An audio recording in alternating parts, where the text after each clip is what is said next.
Tonight is the anniversary of the liberation of the Mittler Rebbe, and the Mittler Rebbe's liberation from prison is not just a personal day of liberation for him, but it's a day that empowers each of us to be freed from anything that's stopping us from doing what Hashem wants us to do, and holding back a blessing from Hashem, whatever is missing in our service of Hashem, whatever is missing in our lives. Today is a day that Hashem empowers us to go beyond wherever we were before, to the extent that the Rebbe says that the blessing that tonight brings us to is to a place where, compared to tonight, where we were before tonight, is like prison. We're such a blessing tonight to reach to such a place that wherever we were before tonight, as if we were in a prison.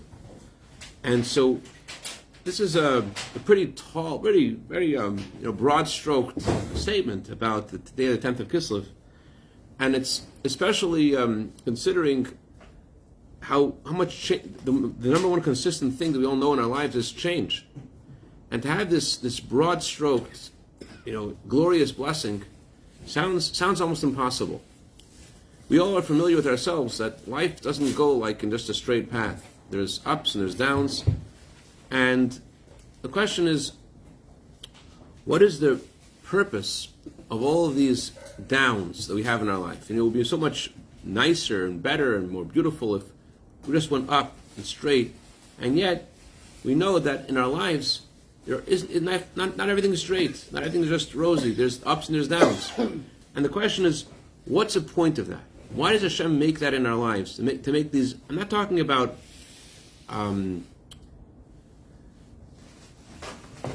just the financial ups and downs and circumstance. I'm talking about inner ups and downs. So we learn something, as we're learning in the morning, from Yaakov about all these ups and downs. Yaakov in his life, he had 3 time periods in his life. The time period in his life when he was in Israel, time period in his life when he was in his uncle's house, who was a swindler, Lavan. He worked there and took care of his sheep for 20 years.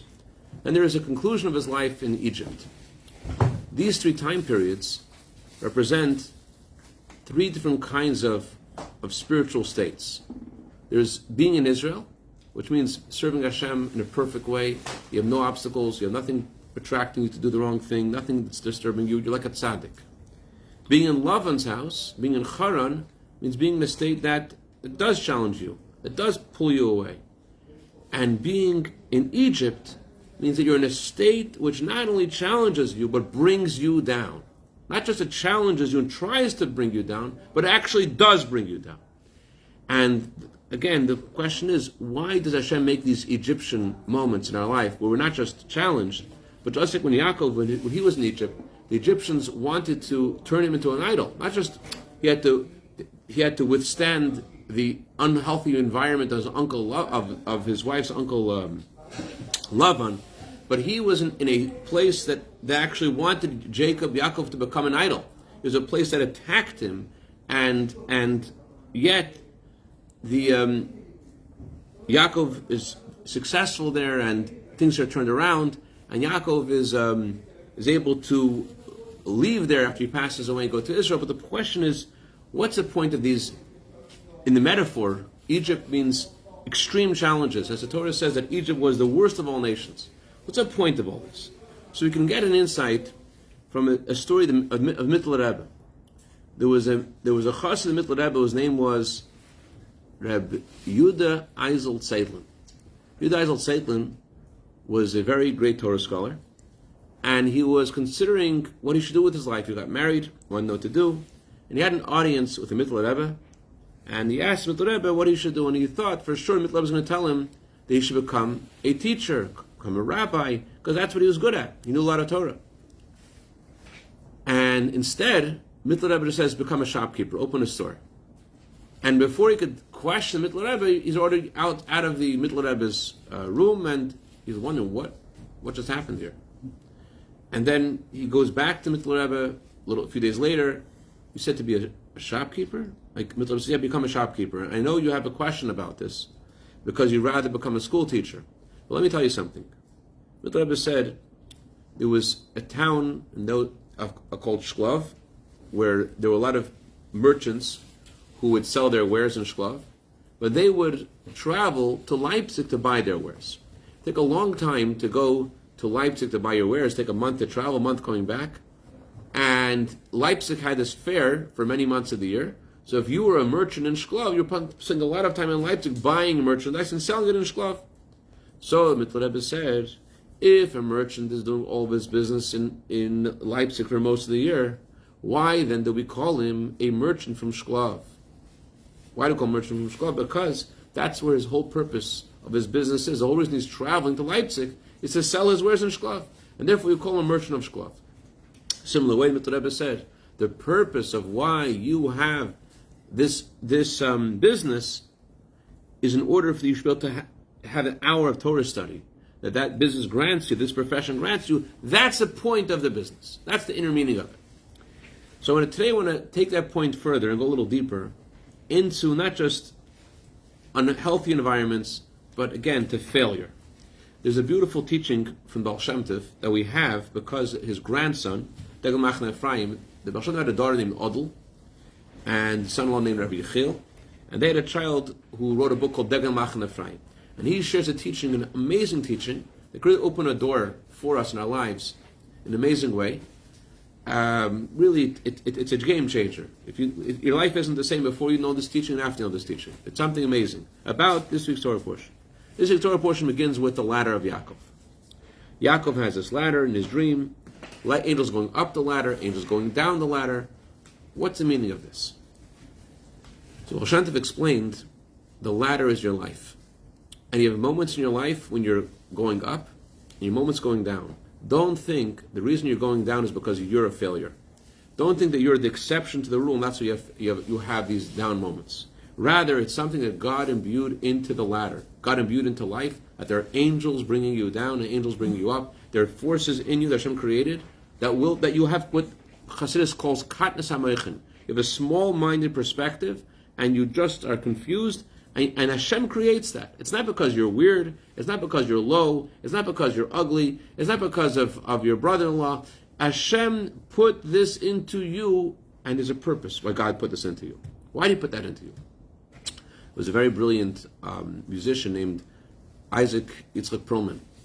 Yitzchak Perlman is a violinist, and he was paralyzed. But on the other hand, he had this great gift, and he was accepted into various with scholarships to schools because of his amazing talent. And there's one interesting anecdote about his life that is really fascinating. He had a violin that was worth $3 million. For a violinist, it's often a question: should you buy a house or should you buy a violin? Because that's a going price. Wow. So he has this great violin. And he's at this huge concert with thousands of people, and one of the strands of the violin breaks. What does he do now? So, for a moment, he's like stopped, and everyone thought like, okay, there's no concert. Middle of the concert. The strap breaks, it rips in the middle of the concert. What should he do? He should stop the concert. There's 3 strings left. There's 3 strings. Oh, so violin has. Together, Thank you. There's 4 strings in a violin. And 25%, not just he's missing 1 string, he's missing 25% of the music. But he stops, and he says, he tells the conductor, let's continue. Continue? How are you going to continue? He continues, and at first it was difficult, but he was a fighter. And he started to create music out of the 3 strings left in the violin. And at first it was difficult, but he created an amazing piece. And at the end of the concert, the whole audience rose on their feet, and he said something remarkable that we all have to pay attention to. What did he say?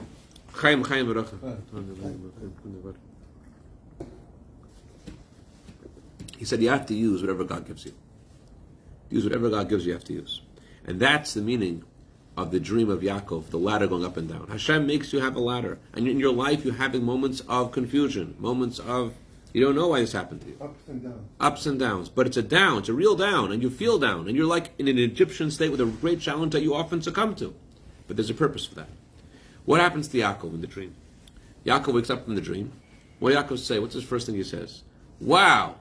I didn't know that this is a place of Hashem. I had no idea. When you have the challenge, you think this is not the place of Hashem. This is a place of evil. This is a place of the opposite of Hashem. This is a place of a different jurisdiction than Hashem. There's Hashem's holy place. This is somewhere else. And yet, Yaakov says, I didn't know. And we never know. When we're in that state, Yaakov left his father's home. He left his mother's home. He's on the running away from his brother. He's in the middle of nowhere. And he's not in a happy place, it would seem.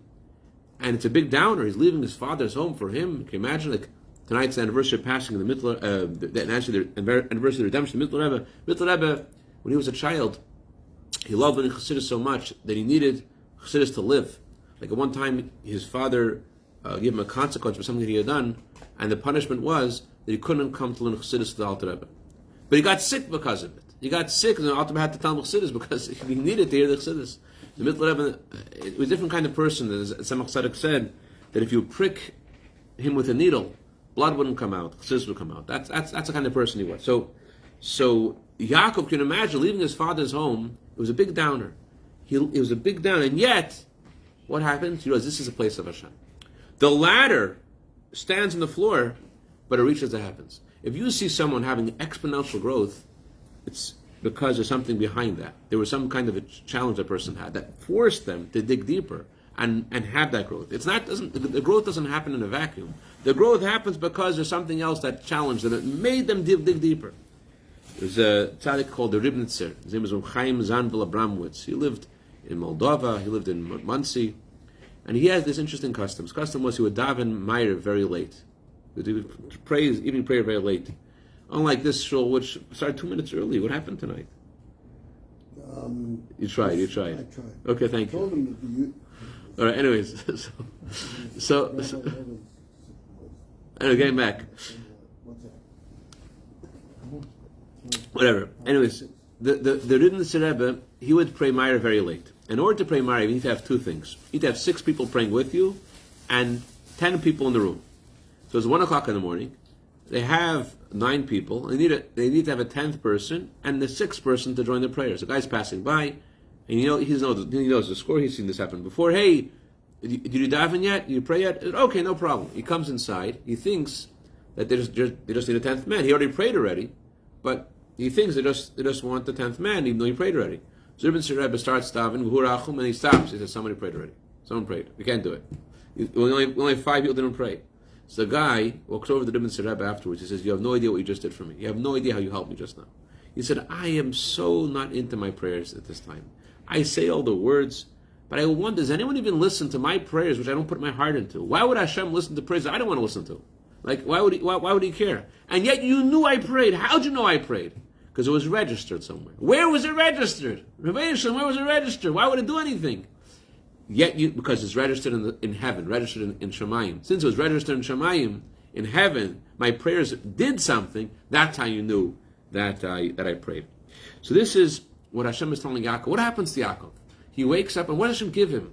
Hashem promises him, I'm going to guard you. I'm going to be with you. Gives us such warm words to not just to Yaakov, to each of us in these challenges. Hashem tells, I'm going to guard you. I'm going to be with you. I'm going to give you food to eat and clothing to wear. You're not going to be alone. I'm going to bring you back to this land. You're going to go back to your father's house. The promise of Hashem, the unique blessing Hashem gives Yaakov in this Torah portion is ufaratzta. Ufaratzta means to go beyond all limitations. How do you get that ufaratzta King Kong blessing? Where does that come from? That huge blessing, ufaratzta beyond limitations? It comes specifically from the ladder that goes down. Interesting thing about the ladder. There's a difference between steps and a ladder. When you go up steps or up a ladder, it's the same. When you go down steps or down a ladder, it's different. When you go down a ladder, down steps, where do you look? Look down. When you go down a ladder, you're still looking up. So Hashem was telling Yaakov and each of us with this story that when we see the ladder in our life going down, we shouldn't lose track of our identity. We should realize that we are a merchant of Shklav. We're not a merchant of Leipzig. That means that our true identity is our Yaakov. He's in Israel. He's in Haran. He's in Eva. He's not changed. He's not changed. There was a father talking to his daughter once. His daughter had all these challenges. She didn't know what to do, so the father sat his daughter down and said, listen, let's go to the kitchen. He takes out 3 pots. In one pot he puts hot water, and he puts into the hot water a carrot. In another pot he puts into the hot water an egg. and the third party puts coffee beans. Here's my daughter. Sometimes in life, you get into hot water. What do we get into hot water? Everyone reacts to the hard water, the challenges, different ways. Some people, they're like carrots. They break, they get smushed. They break, they lose their drive. Some people, they turn into the hard-boiled egg. They become insensitive, they become a little crueler. They continue on, but they lost something. They lost sensitivity. But you know what happens to some people? Some people, they take the water itself, the problem itself, and they transform the problem itself into a delicious aroma and to a delicious tasting coffee. This is the choice that we have in our ladders. And this is the message Hashem is telling us, looking at the life of Yaakov, how it's different than Avram and Yitzchak. Avram and Yitzchak also had different challenges, but it was different. Avram, his attribute was kindness. And he had a son whose kindness was not in the right way. There's an expression by Polish Chassidim, they say, too smart is a heretic. Too kind is an adulterer. Too religious is a priest. Meaning, if you're so kind to everyone all the time, why are you always kind? You have some interest in there, which is not so healthy. If you're always being so smart, eventually you're going to outsmart God and outsmart Torah and outsmart yourself and will deny things. You're always so religious. Who are you serving? Who are you serving? You're serving yourself as an idolatry. So Avram, he repels the Yishmael. He expels Yishmael. Avram has his kindness and negative energy. He pushes out the negative energy. Yitzchak has negative energy. He expels it. Esav leaves Yitzchak. Yaakov, on the other hand, he transforms the darkness itself to light. Yaakov goes to Egypt, and in Egypt he transforms Egypt itself. And this is the unique quality of that we all receive from Yaakov and from the Mitloram. Think about the Gul of Yud Kislev. The Gul of Yud Kislev represents something. I want to give it over to you, but I'm not sure I'm representing accurately the Rebbe's words. I understood it this way. The Rebbe says the Gul of the redemption of the 10th of Kislev seems to be a lighter redemption, not as great as the Alter Rebbe's redemption. But there's something more about the 10th of Kislev that tells us something far more about ourselves and about our future and about our present than 19th of Kislev. What's the redemption of the Alter Rebbe? There's darkness and there's light, and light vanquishes darkness. But what happens afterwards? After the light vanquishes darkness, there's again darkness. It looks like that as great as the light was, darkness is even greater. It's kind of, I would give the parallel of someone who's in yeshiva, studying a chassidic discourse, and he's inspired, but then he leaves the yeshiva. And he's wondering, how could I possibly study that same discourse that's going to touch my soul? It only brought me so far, and now I'm in a whole different environment, I'm so much more insensitive now. The redemption of the Mitloram Yud Kislev tells us that it's not too late. That even though you've experienced light, and then you went down to darkness, it's not too late. You could still, your essence is your Jewishness, your essence is your neshama, and your essence is unchanged, whether you're in Egypt, whether you're in Israel, whether you're in Haran, doesn't matter. And this is the power Hashem gives us. When we see that we have a challenge, and we see that we're bothered by succumbing to imperfection. Why we bother when we succumb to imperfection? Why does it bother us? Why does it bother us? It bothers us because we care. The very fact you see that you fell and it bothers you, you drop your tefillin today, chas v'shalom. You drop your tefillin. That's one way of looking at it. Otherwise, you lifted up those tefillin like oy vey. Where does it come from? Where does it come from, the oy vey, when we lift up your tefillin? Why is it saying oy vey? Because you really care. You really care. So that when you fall, if someone who never saw light, they're not bothered by darkness. The fact that you care when you fall, look at a puddle. What do you see in a puddle? You can see mud and guck, or you can look at the sky in the puddle. This is the message Hashem is telling Yaakov, telling us of the redemption of Mitloram Rebbe, telling us that we have to not just to overcome our challenges, but to realize that the places we've fallen are really a key to rise higher. So the Torah says, "Uvikashtem misham," search for Hashem from there.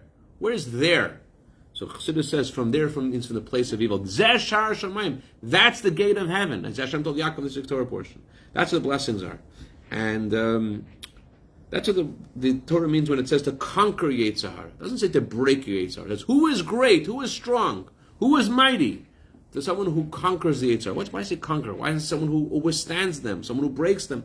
Conquering Yetzer Hara means you have something in your life that's not the way it's meant to, And not just you overcome the temptation, but you use that same energy and that same drive that for the negative energy, and you realize Hashem is telling me something. I need to dig deeper. I need to go to a higher place. I need to take the hot water and turn it to coffee.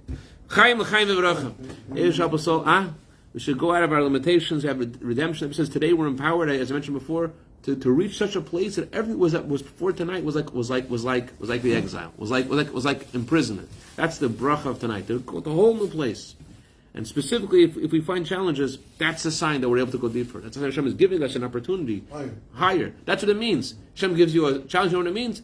I believe you could jump higher. See a challenge. What is Hashem telling you? I think you could jump higher. Like, I can't jump higher. He thinks otherwise.